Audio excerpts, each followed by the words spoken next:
گزشتہ 30 سالوں میں کتب کی ورق گردانی اور کتب خانوں کی خاک چھاننے کے دوران لاتعداد کتابیں آنکھوں کو بھائیں، دل میں اتریں اور ذہن پر چھا گئیں۔ ہر کتاب نے اپنا ایک الگ تاثر دل و دماغ پر چھوڑا، لیکن کل سے ایک ایسی کتاب ہاتھ آئی ہے کہ یوں لگتا ہے جیسے تقریباً 2 دہائیوں سے مجھے اسی کی تلاش تھی۔ میں رات بھر جاگ کر اسے پڑھتا رہا اور صبح فجر کی سپیدی نمودار ہوتے وقت مجھے یوں لگا کہ ایسی ہی تحقیق کا تو قائد اعظم کو بھی شدت سے انتظار تھا۔ اللہ جب کسی کو توفیق دینا چاہتا ہے تو اسے شروع دن سے ہی ایک ایسے راستے کا راہی بنا دیتا ہے جہاں سے منزل کا تعین آسان ہو جاتا ہے۔ محمد منیر احمد نے جب پنجاب یونیورسٹی سے معاشیات میں ایم اے کیا تو ان کی پہلی نوکری ہی اسٹیٹ بینک کے اس ریسرچ ڈپارٹمنٹ میں باحیثیت ریسرچ آفیسر تھی جس کے بارے میں بانی پاکستان قائد اعظم محمد علی جناح نے کہا تھا، I shall watch with keenness the work of your research organization in evolving banking practices compatible with Islamic ideals of social and economic life۔ میں انتہائی اشتیاق کے ساتھ اس بات کا جائزہ لیتا رہوں گا کہ آپ کا تحقیق کا شعبہ ایسی بینکاری کا طریقہ کار وضع کرے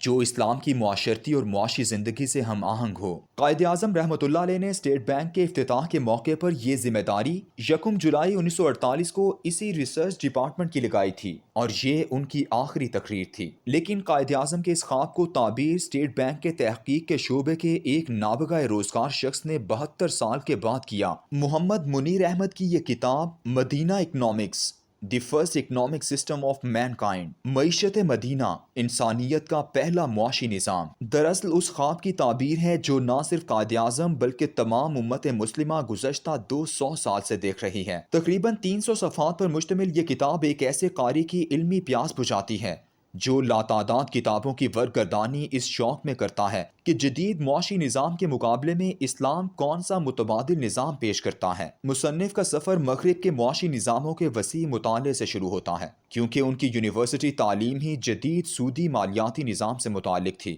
وہ اسٹیٹ بینک کے شعبہ تحقیق میں بھی اس وقت آئے جب پاکستان کی حکومتیں قائد اعظم کے فرمان کو فراموش کر کے سودی نظام کی دلدل میں غرق ہو چکی تھیں۔ حیرت اسی بات پر ہے کہ مصنف کو مغربی معیشت کی ناکامیوں نے ہی اسلامی نظام معیشت کے مطالعے کی طرف راغب کیا۔ مغربی معیشت کی ناکامی کا اعلان تو قائد اعظم اپنی اسی تقریر میں کر چکے ہیں۔ The economic system of the West has created almost insoluble problems for humanity, and to many of us it appears that only a miracle can save it from disaster that is now facing the world۔ مغرب کے معاشی نظام نے انسانیت کے لیے ایسے لایعقل مسائل پیدا کر دیے ہیں کہ ہم میں بہت سو کے نزدیک دنیا کو کوئی معجزہ ہی اس تباہی سے بچا سکتا ہے جو اس نظام نے پیدا کی ہے۔ قائد اعظم کے ان خیالات کی گونج جدید انسانی تاریخ میں بار بار سنائی دیتی ہے۔ آخری دفعہ یہ اس وقت سنائی دی جب موجودہ عالمی سودی معاشی نظام کی کشتی 2008 میں ایسی غرق ہوئی کہ آج تک اس بھنور سے نکل نہیں سکی۔ مصنف اپنے مطالعے اور جستجو کے دوران ایک کتاب کا ذکر کرتا ہے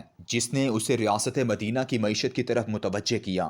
یہ 1883 میں آسٹریا میں پیدا ہونے والے معیشت دان جوزف شوم پیٹر کی کئی جلدوں پر مشتمل کتاب ہسٹری آف اکنامک انالیسس تھی جو اس کے مرنے کے بعد اس کی بیوی نے 1954 میں شائع کی۔ اس انسائکلوپیڈیا طرز کے بہت بڑے کام میں شوم پیٹر نے ایک تاریخی خامی کی طرف دنیا کو متوجہ کیا جسے وہ گریٹ گیپ یعنی بہت بڑا خلا کہتا ہے۔ یہ خلا دراصل مغربی تاریخ دانوں اور فلسفیوں نے بددیانتی سے اپنی تحریروں میں چھوڑا ہے۔ شوم پیٹر کہتا ہے کہ ایسے محسوس کرایا گیا ہے کہ جیسے یونان کی قبل مسیح کی تہذیب کے بعد دنیا کا پہیہ رک گیا تھا اور پھر اچانک یورپ میں معاشی نظام وجود میں آیا۔ درمیان کی 7 صدیاں گویا اندھیری تھیں اور یہی صدیاں مسلمانوں کے عروج کی ہیں۔ اس کتاب کے بعد مغرب کے معیشت دانوں نے ڈھونڈنا شروع کیا کہ ان 7 صدیوں والے خلا میں کیا ہوا تو وہ ریاست مدینہ کی معیشت تک جا پہنچے۔ تلاش کے اس کام کو ایک عظیم مسلمان معیشت دان شیخ محمد غضنفر نے پایہ تکمیل تک پہنچایا جو امریکہ کی ایڈاہو یونیورسٹی میں معاشیات کے تاحیات پروفیسر ہیں اور شعبے کے سربراہ بھی ہیں۔ برطانوی ہند میں 1937 میں پیدا ہونے والے اس مسلمان نے اس امت پر ایک احسان کیا کہ مسلمانوں کے عروج کی وہ صدیاں جنہیں مغرب خلا گیپ تصور کرتا رہا انہیں ڈھونڈ نکالا اور دنیا پر واضح کیا کہ آج کی جدید معاشیات کا تو آغاز ہی مدینہ منورہ سے ہوا تھا۔ اس کی کتاب ہسٹری آف اکنامک تھاٹ کا موضوع ہی ایک تھا، last Arab Islamic legacy and literature gap, یعنی عرب اسلامک گمشدہ روایت اور علمی تاریخ کا خلا۔ مصنف کے علم کا دوسرا پڑاؤ یہی شخص تھا جس نے اسے ریاست مدینہ کے معاشی اصولوں سے روشناس کروایا۔ اس کے بعد جو کتاب اسلامی معیشت پر روشنی ڈالتی ہے اور مصنف کی رہنمائی کرتی ہے۔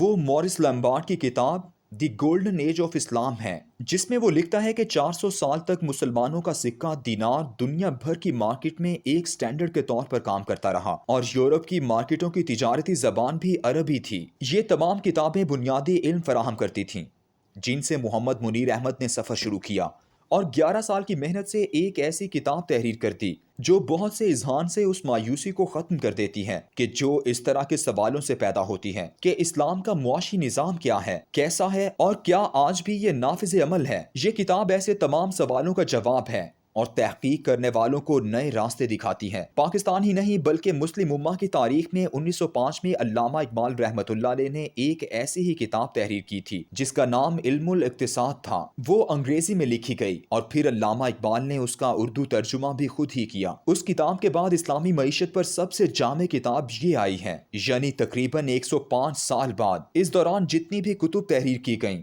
وہ زیادہ سے زیادہ سود سے نجات کے طریقہ کار یا بینکنگ سسٹم سے بحث کرتی رہیں، لیکن کسی نے اسلام کے معاشی و مالیاتی نظام پر ایک جامعیت سے گفتگو نہیں کی۔ کتاب کے 10 ابواب ہیں، جن میں 5 ابواب معاشی و مالیاتی نظام پر ہیں اور 5 جدید بینکنگ سسٹم پر۔ کتاب پڑھ کر آدمی حیران رہ جاتا ہے۔ آج کے جدید دور کے ہر معاشی مسئلے کا جواب سید الانبیاء صلی اللہ علیہ وآلہ وسلم کی ریاست مدینہ کے معاشی بازار میں موجود ہے۔ کتاب کے 90% حوالے مغربی مصنفین کے ہیں، اور اس بات پر بھی حیرت ہوتی ہے کہ سید الانبیاء صلی اللہ علیہ وآلہ وسلم کے اس عظیم اسلامی نظام کو تمام مغربی معیشت دان معاشرے کی معاشی تباہیوں سے نجات کا واحد راستہ بتاتے ہیں، جبکہ احساس کمتری کے مارے ہوئے ہم مسلمان اس اعلیٰ معاشی نظام کا ذکر کرتے ہوئے بھی شرمندگی محسوس کرتے ہیں۔ محمد منیر احمد بھی علامہ اقبال کی روایت پر عمل کرتے ہوئے اس کتاب کا اردو ترجمہ خود کر رہے ہیں۔ اس کتاب کو پڑھ کر محسوس ہوا کہ اس امت کی راکھ میں ابھی چنگاریاں باقی ہیں۔